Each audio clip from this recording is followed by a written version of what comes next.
What's going on, ladies and gentlemen? Welcome back to the channel. Gibbon here today with some Infinite Warfare. Yes, I know, I need to apologise. I said I was going to delete off my hard drive. Sorry, I got a bit of a tickly throat. I haven't. Sorry. Kind of realised that there's some news that's coming up, so I kind of need some Call of Duty gameplay. So why not use Infinite Warfare-ish, I suppose. The gameplay's not the best. Anyways, just wanted to talk about the latest news within the Call of Duty community. And that is, and admittedly, yes, I am late to this party, but oh well. I figured I'd let the dust settle. Not that there's been any explosions or anything.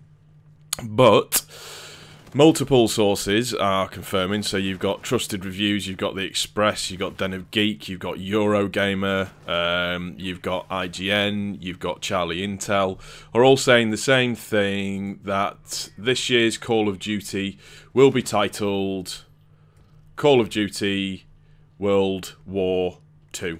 There's been some leaks, I think, of some like what the box is going to look like, what posters are going to look like, and things like that. So kind of what that speaks to me is that we are going back to basics with this. I think potentially Activision are taking a leaf out of DICE's book with Battlefield and Battlefield 1. And the success, although it's kind of dropping off a little bit now, just the success of Battlefield 1 as a game to actually play and how much of a refreshing change that it actually was. I think, me personally, I think this really gives a fantastic opportunity for a really good involved campaign. We all know that the Call of Duty campaigns, generally speaking, are always really good. So I think on that basis, it should be, fingers crossed, a very good game to play. Now, what does this potentially mean for the multiplayer? Now, in a couple of ways, it's a good thing because it means that we are finally going to be getting rid of the bullshit that is just hopping around all over the fucking map, not knowing which way to point, not knowing which direction you're being shot in. So hopefully this should be, obviously if this is all confirmed, a complete back to basics multiplayer experience. Yes, it's going to be World War 2, but if you think Modern Warfare 2 for me was the epitome. I love that. That's the one that I really cut my teeth on, Modern Warfare 2. So for me, that's the absolute epitome of what a multiplayer should be. Yes, I know before anybody says anything, there is always bullshit in multiplayer games. You cannot get away from that. It's just one of those things. But I think what everybody wants to see is that kind of return to the boots on the ground and it being more about your skill versus somebody else's skill rather than a complete mental breakdown of bullshittery, fisting in the arsehole bollocks. I mean, the one thing that we are never going to change until they decide to do dedicated services is the connection side of things. You're never ever going to get rid of that, so there's not a lot you can do about that, really. That's just going to be one of those things, but it's going to be nice to see it come back to kind of the original way of playing it, the boots on the ground, not being able to jump 17 feet in the air. Although T. Martin did put an interesting tweet out, and I don't talk about T. Martin very much because I don't like the guy, I think he's a tit. He did a tweet about the fact that rocket launchers were tested and apparently were going to be used, or jetpacks were going to be used in World War II. So that still leaves it open for them to be able to do that. I hope not. I seriously hope not.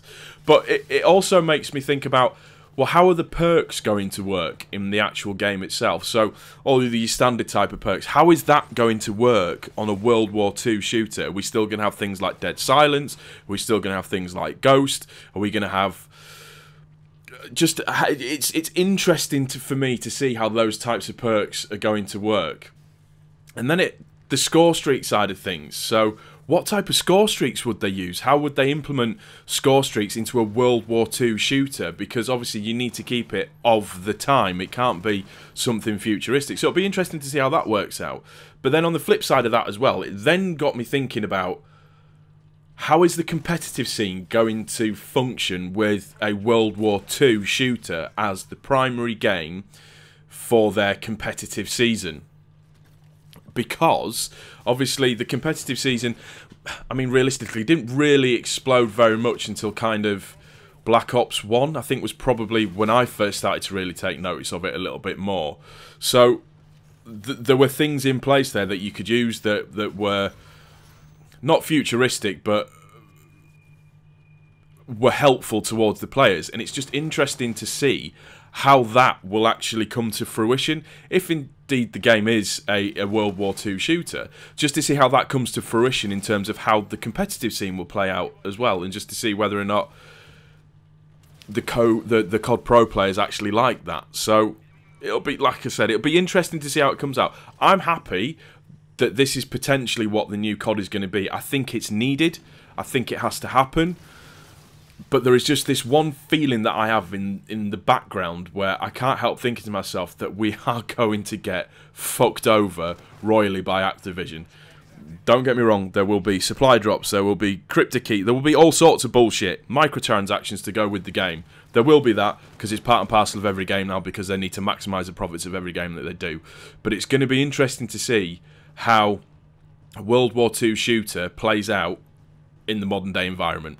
That's going to do it for this one, guys. I do hope you've enjoyed it. If you have, please don't forget to click that like button. If you are new to the channel, please also don't forget to subscribe. This has been OG Gibbon, and we will see you on the next one, ladies and gentlemen. Peace!